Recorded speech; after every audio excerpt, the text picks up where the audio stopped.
नमस्कार। बतकही में रोवलों के स्वागत बा। रोवलों के का हाल चाल बा? उम्मीद करते हैं सब लोग ठीके होके। बतकही के तरफ से रोवा सब लोग के छठ महापर्व के हार्दिक शुभकामना। आज के ये वीडियो छठ पूजा स्पेशल वीडियो बा। अभी छठ महापर्व के समय चल रहा बा। आज के ये वीडियो में हमनी के छठ पूजा के पौराणिक और ऐतिहासिक महत्व के बारे में बातचीत कइल जाई।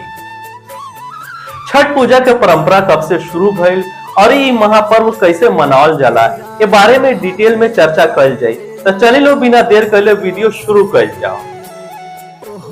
छठ पर्व के उत्तर प्रदेश और खासकर बिहार में विशेष महत्व बा। छठ खाली एगो पर्व न ह बल्कि महापर्व ह जौन 4 दिन तक चलेला। नहाए खाए से एकर शुरुआत होके उगत और डूबत सूर्य के अर्घ देकर एकर समाप्ति होला। ये पर्व साल में 2 बार मनावल जाला। पहला बेर चैत में और दूसरा बेर कार्तिक में। चैत शुक्ल पक्ष षष्ठी पर मनाए जाए वाला छठ के चैती छठ और कार्तिक शुक्ल पक्ष षष्ठी पर मनाए जाए वाला छठ के कार्तिकी छठ कहल जाला। पारिवारिक सुख समृद्धि और मनोवांछित फल प्राप्ति खातिर इ पर्व के मनावल जाला। एकर एगो अलग ऐतिहासिक महत्व भी बा।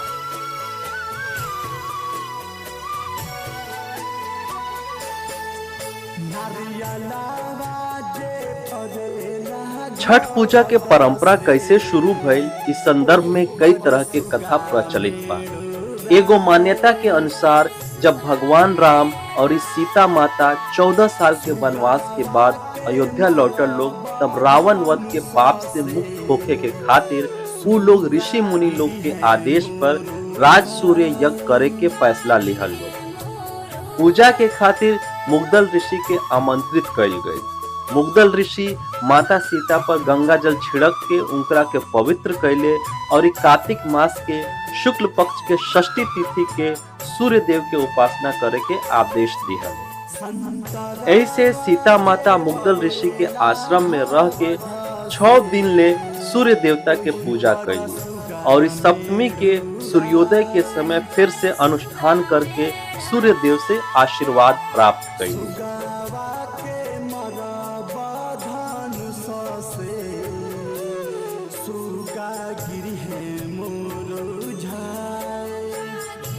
पौराणिक मान्यता के मुताबिक एगो कथा प्रचलित बाकी छठ पर्व के शुरुआत महाभारत काल से भइल बा और ई पर्व के सबसे पहले सूर्य पुत्र कर्ण द्वारा सूर्य के पूजा करके शुरू कइल गई। कहल जाला कि कर्ण सूर्य देवता के परम भक्त रहले और उ रोज कई घंटा नदी में खड़ा होके सूर्य देवता के अर्घ देत रहले। सूर्य देवता के कृपा से ही वो महान योद्धा बनले। आज के समय में भी अर्घ दान के यह परंपरा प्रचलित बा।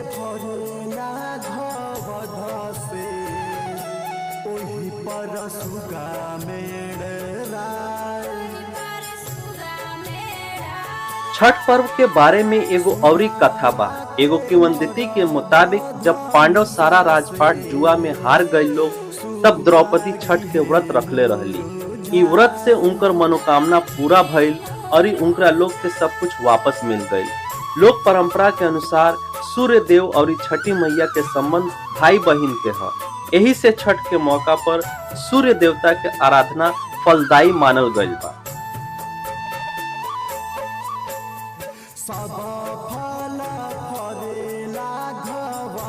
इस सब कथा के अलावा एगो औरी किंवदंती भी प्रचलित बा।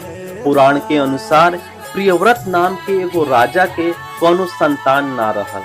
संतान खातिर वो हर जतन कर डलले, लेकिन कोनो फायदा ना भइल। तब महर्षि कश्यप वो राजा के संतान प्राप्ति खातिर पुत्रयष्टि यज्ञ करे के परामर्श दिहले। यज्ञ के बाद महारानी एगो पुत्र के जन्म दिहली, लेकिन वो लड़का मृत पैदा भइल। राजा के मृत लड़का के सूचना से पूरा नगर में शोक छा गई। कहल जाला कि जब राजा मृत लड़का के दफनावे के तैयारी करत रहले, तब अचानक आसमान से एगो ज्योतिर्मय विमान धरती पर उतरल, जेमे एगो देवी बैठल रहली। विमान में बैठल देवी कहली कि मैं षष्ठी देवी हूँ और विश्व के समस्त बालकों की रक्षिका हूँ। इतना कह के जब देवी वो लड़का के मृत शरीर के स्पर्श कैली तब उ लइका जीवित हो उठल। एकरा बाद से ही राजा द्वारा उनका राज्य में इ त्योहार के मनावे के घोषणा कर दिहल गई।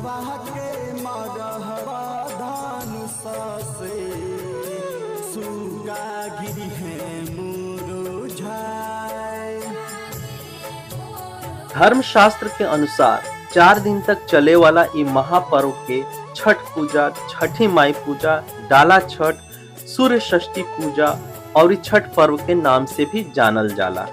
मुख्य रूप से इ पर्व सूर्य देव के उपासना के खातिर मनावल जाला, जैसे कि परिवार जन लोग के सूर्य देव के आशीर्वाद प्राप्त हो सके। एकरा अलावा संतान के सुखद भविष्य के खातिर भी इ व्रत रखल जाला।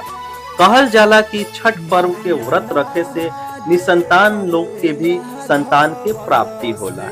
एकरा अतिरिक्त मनोकामना के पूर्ति के खातिर भी छठ माई के व्रत रखल जाला।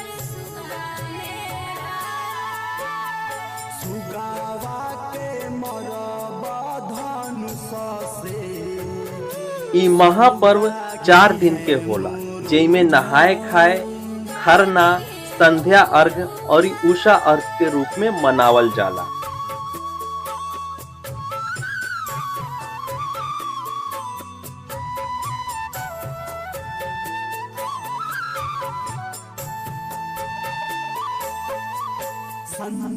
छठ पर्व के पहला दिन के नहाए खाए कहल जाला। ए दिन घर के साफ सफाई करके छठ व्रती स्नान करके पवित्र तरीका से शाकाहारी भोजन ग्रहण करके छठ व्रत के शुरुआत करेला लोग। इस दिन के कद्दू भात भी कहल जाला। ए दिन व्रत के दौरान चावल, चना के दाल और कद्दू यानी घिया या लौकी के सब्जी के बड़ा नियम धर्म से बना के प्रसाद के रूप में खाइल जाला।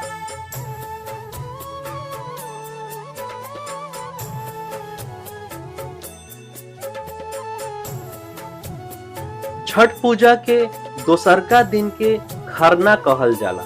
ए दिन छठ व्रती दिन भर उपवास करके बाद में शाम के भोजन करेला लोग, जेके खरना कहल जाला। खरना के प्रसाद में चावल में गन्ना के रस मिला के या फिर चावल में दूध मिला के खीर बनावल जाला या फिर चावल के पिठा और चुपड़ी रोटी बनावल जाला।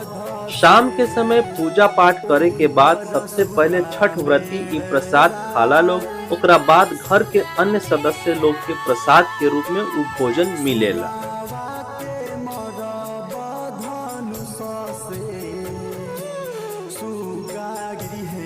छठ पूजा के तीसरा दिन पहला अर्घ दिहल जाला।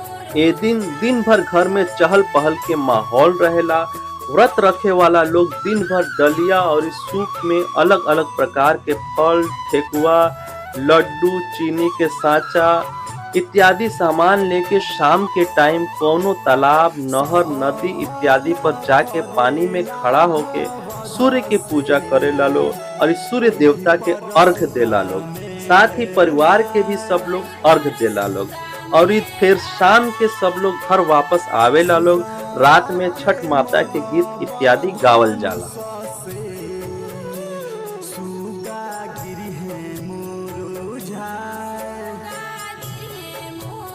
छठ के चौथा और अंतिम दिन में छठ व्रती के सूर्य उगे से पहले फिर से उहे तालाब, नदी या नहर जाए के पड़ेला, जहां वो तीसरा दिन गइल रहेलो। ए दिन उगते हुए सूर्य के अर्घ दे के अपन मनोकामना पूरा करे के खातिर सूर्य देवता से प्रार्थना कइल जाला। परिवार के अन्य सदस्य भी व्रती के संगे सूर्य देव के अर्घ देला लोग और फिर घरे वापस आ जाला लोग। ये व्रत 36 घंटा से भी अधिक समय के बाद समाप्त होला। छठ व्रती 4 दिन के कठिन व्रत करके चौथा दिन पारण करेला लोग और प्रसाद के आदान प्रदान करके व्रत के संपन्न करेला लोग।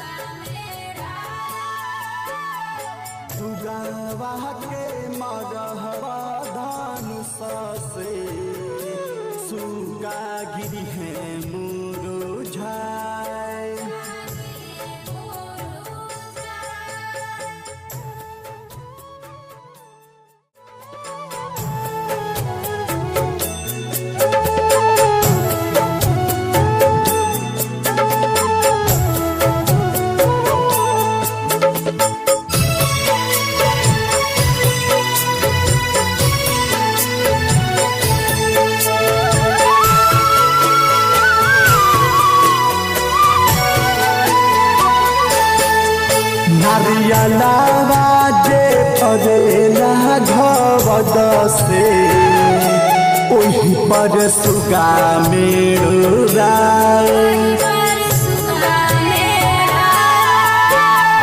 सुगावा के मरब धनुष से सुगा गिरी है मुरुझाए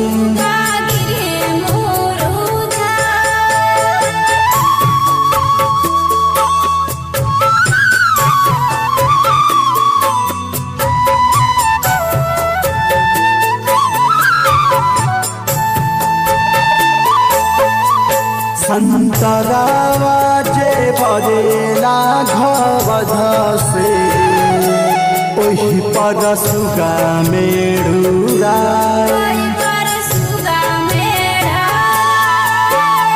सुगावा के मरब धनुष से सुगा गिरी है मुरुझाए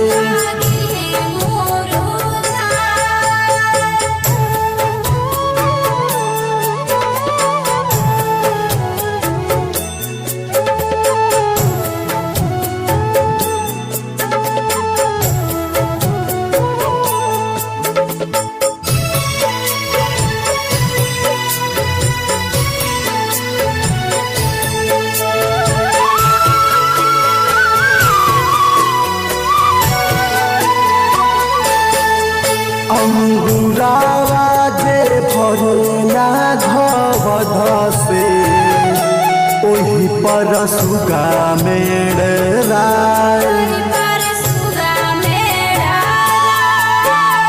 सुगावा के मरब धनुष से सुगा गिरी है मुरुझाए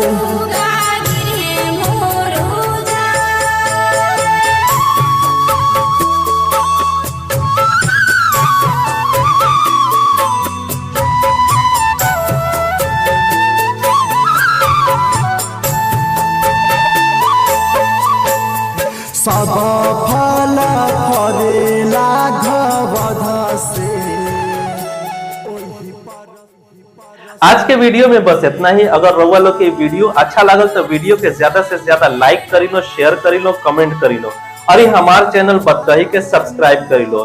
साथ ही बेल आइकन जरूर दबाई लो जैसे कि आए वाला नेक्स्ट वीडियो के नोटिफिकेशन रउआ लोग के मिलते रहे। और ये हमारे इंस्टाग्राम पेज और फेसबुक पेज के भी फॉलो करी लो। धन्यवाद।